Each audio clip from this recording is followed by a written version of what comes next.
Amini kwanza, njia itaonekana baadaye.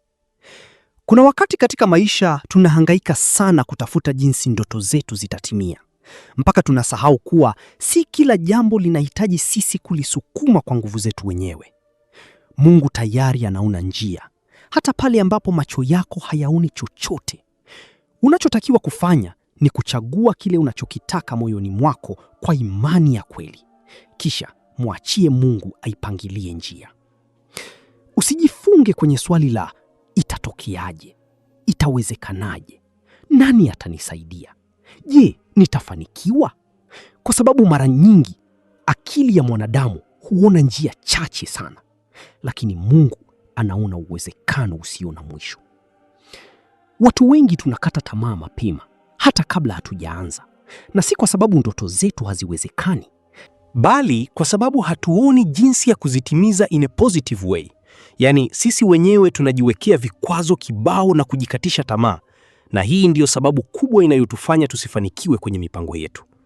Tunachotakiwa kufanya ni kuamini ya kwamba kile tunachokihitaji kitafanikiwa, hata kama kwa sasa hatuoni uwezekano ama mazingira ya kutuhakikishia hilo.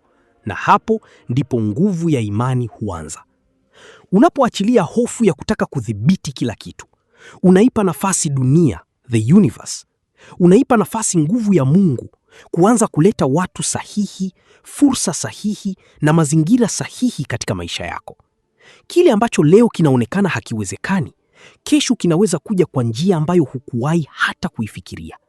Hivyo usiogope kama hujui njia. Kazi yako si kujua kila hatua. Kazi yako ni kuamini, kuomba na kuendelea kupambana bila kukata tamaa. Komaa na one day mambo yatajipa tu. Hata kama watu hawakuelewi, wewe pambana. Wakati ambapo mafanikio yatakapoanza kuonekana, hapo ndipo njia itajulikana na watu watakapoanza kukuelewa. Kwa sababu wakati mwingine, miujiza huanza pale ambapo udhibiti wako unaishia. Pale ambapo unahisi hauwezi tena kuendelea. Na hapo ndipo Mungu anapochukua usukani. Hakuna kisichowezekana. Amini ya kwamba kila jambo linawezekana. Unahitaji kuwa na imani thabiti ndani yako. Na usihofie watu watasemaje, ama kama watu watakuelewa, ama ikiwa watakuunga mkono. Kieleweke, hakuna kutaka tamaa kirahisi hivyo. Akili kichwani, imani moyoni na nguvu mikononi. Lazima ndoto zitimie. Hakuna kulala. Ndugu mpenzi msikilizaji, tafakuri hii imeletwa kwako na Evangelist Godfrey William. Na ikiwa ungependa kuchangia maoni, tafadhali tuandikie kwenye comment section. Pia ikiwa ni mara yako ya kwanza kuungana nasi, tafadhali subscribe kwenye channel hii ya Godwill Media ili upate notification kila tunapoweka video mpya. Lakini pia usisahau kulike video hii na kushare na ndugu, jamaa na marafiki.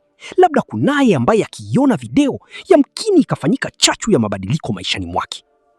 Asanteni, tukutane wakati mwingine.